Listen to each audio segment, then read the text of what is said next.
Well, a very good day to you, ladies and gentlemen. Welcome to another episode of the Candy Talk here on Herman Manyora's YouTube channel. Remember, this is the production of Nairobi Review, and we are here with Professor Herman Manyora. How are you, sir?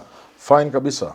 Yeah. I can see... It's long since we thanked our viewers and Definitely. subscribers and the fans. Yeah, it we has thank been them long. for staying with us. You look at the numbers, it means they are with us. And we ask those who have not subscribed to subscribe to this channel so that we can grow as a family.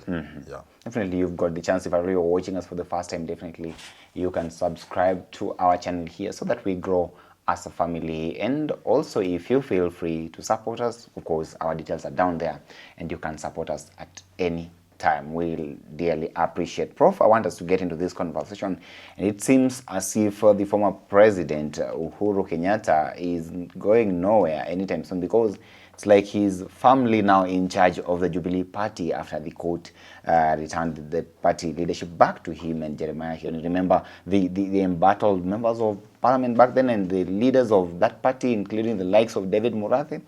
Now here they are. Do you think that perhaps now that these things are happening right now, what could the president being in charge of his party now actually mean for the political occurrences in the country, especially with regards to the future of Mount Kenya region? You know, there was no time Uhuru was not the owner of Jubilee. So all the shenanigans could not remove Jubilee from Kenyatta. It was his. I mean, how can you remove ODM from Raila or UDA from Ruto? If some court person, some judge decided to act in favor of you, if you want to wrestle ODM from Raila, I can leave it with you and form another party, and you'll remain with a shell. There's nothing, a paper called ODM. So there was no time Uhuru Kenyatta was not in the owner of, or in charge of Jubilee, despite all the shenanigans. But however, they have put all this behind them. Congratulations to them. They are now doing well. It gives people like Kioni and the others legitimacy. Actually, the person who comes out as the biggest winner will be Kioni. And why would you say Kioni comes out here as the biggest Because winner? now, you see, there is talk of Mount Kenya supporting Kalonzo Musyoka.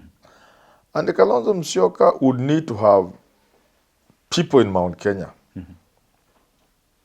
who the community can listen to as they make the decision of whether or not to work with Kalonzo. So Kioni, despite being a big voice, a major voice, wasn't quite featuring in the Kalonzo Mount Kenya kind of narrative and equation.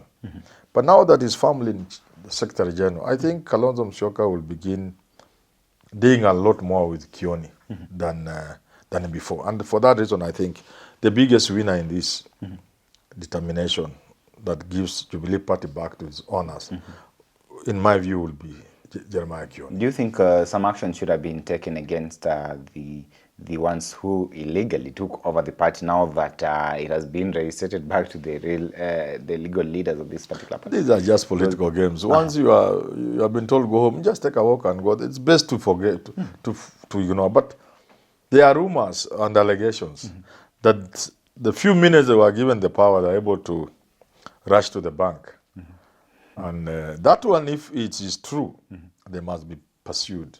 They must return the funds. If it is true. I'm saying there are rumors, there are allegations that the few moments they were allowed, the moment they were allowed to be in charge of the party, it didn't take long before they invaded the coffers and withdrew huge sums of money. What do you think was actually pushing the Honorable Sabina Chege towards this, of course, with the help of Kanini Kega as well, going against the former president, and they knew very well that this is their leader. They were just flower girls being used. That's how politics works. You always find yourself a pawn. You always find yourself being used. You always find yourself involved in a game you don't understand.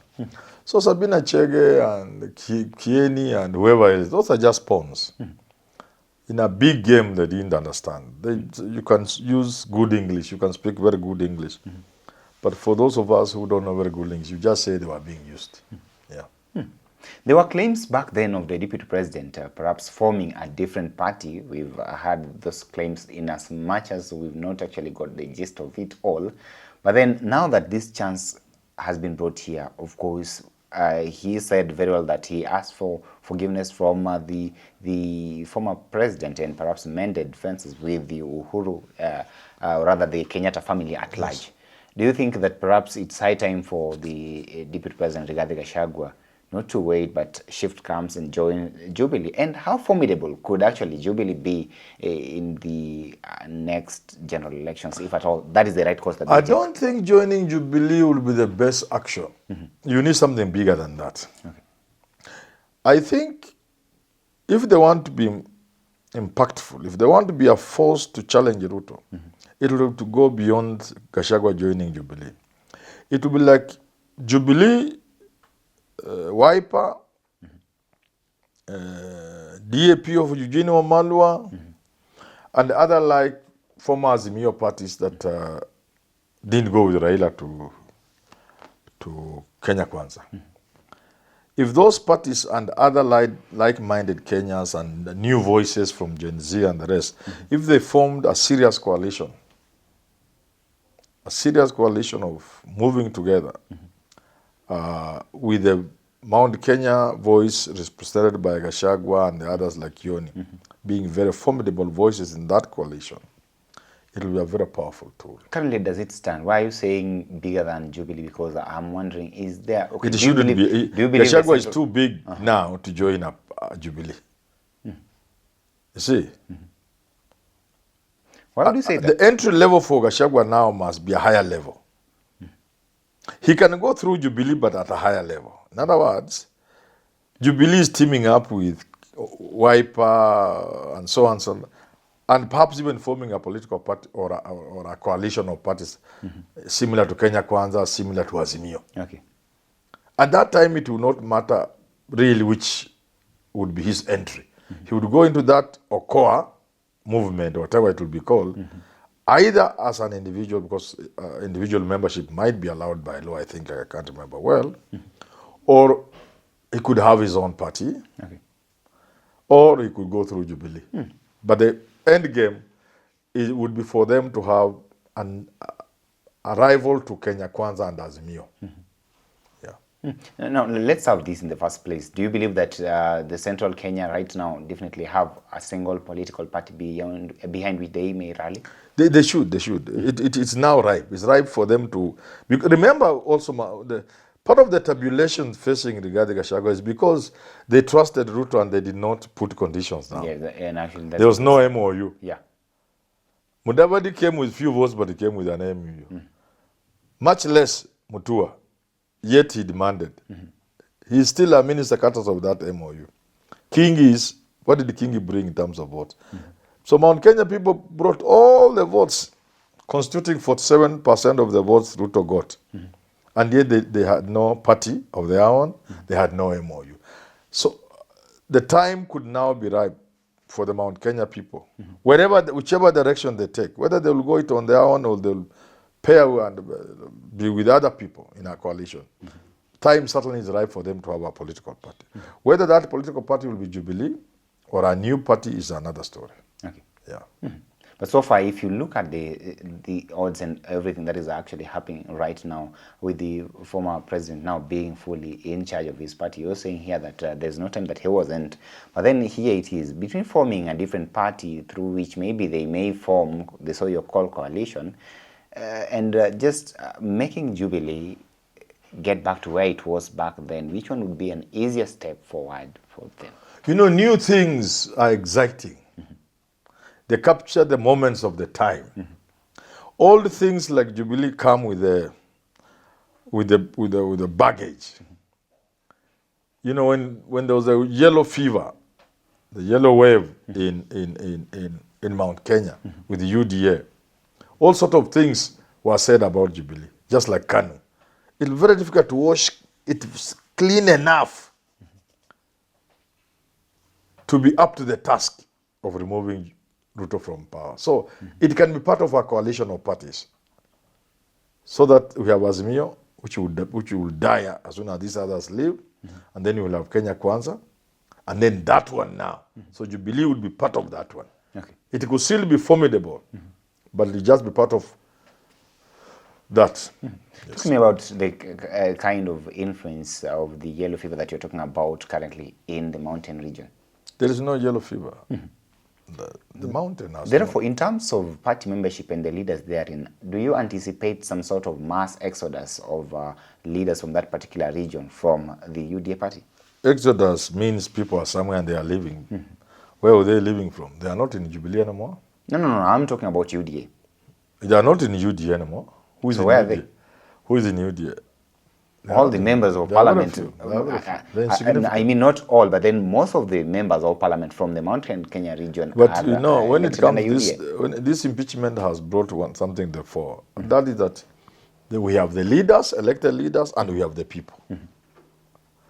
So the elected leaders are with UDA. Are we together? But the people are with Gachagua. And that's why I keep advising the president. For him to mitigate this serious challenge of losing the mountain almost to a man, he will be very careful in selecting a deputy president to replace Gachagua if Gachagua leaves. It will be very critical for him. Very, very important. If you just get a flower girl and hope you can save anything, there's not everything will be gone. Yeah. So talk to me about the influence of the former president so far. Do you believe that he is at a position where he can maybe call shots and talk maybe some sense into what is actually taking place right now with regards to all this impeachment and stuff, and such that he would be here very vital in terms of maybe saving his newly acquired friend? You know, much as people say Uhuru has been sponsoring violence and the demonstrations, Uhuru has acted with a lot of restraint. I think he has tried to remain the statesman he's supposed to be. He has tried to do what a retired president ought to do, which is to give the country time with a new leader after him. And I think he's done so successfully. Those who are pushing things in his way do, either they are ignorant or mischievous or want to achieve some ulterior, whatever, ends. Because Uhuru is so influential. He doesn't need to say anything. He doesn't need to do anything. Just any indication of what he thinks should be done is enough to cause trouble for people like William Ruto. Yeah. So just being seen with Gachagua and somebody else and Kioni somewhere and just taking Uji or Dhufu in 2-3 places, that is a very strong message. And if people are gathered in Limuru and they just passed by to say, hadi wanyomba mmekaa hapa nimekuja kuwasalimia tu mimi nilikuwa napita. The place will be on fire. So do you think the current circumstances that are actually that we actually find ourselves in politically in this country would perhaps give some sort of a fresh breath and a lease of life to the Jubilee Party? I think so. I think so, especially now that the mountain is so antagonized, so angry, so annoyed, so restless,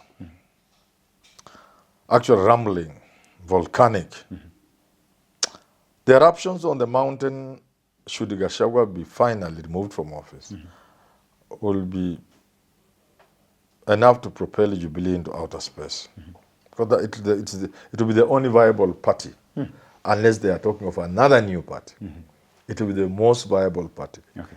They will relate it to Uhuru Kenyatta, to the mistakes they made of abandoning their son, of the things they said about Uhuru, and his position in society now, is their leaders. So it will be very easy for Jubilee to gain from that. Yeah. Well, let's wait and see what happens with regards to the future of the Jubilee Party. And of course, it's now under the firm leadership of the former President Uhuru Kenyatta, as well as Jeremiah Kioni and David Murathi. All these are now officials who've been reinstated here by the court. Ladies and gentlemen, allow me to stop this conversation at this particular moment. But of course, you can weigh in and tell us what you actually think. Allow me stop for now till we have this conversation again. Have yourself a lovely day. My name is Evans Okinyi.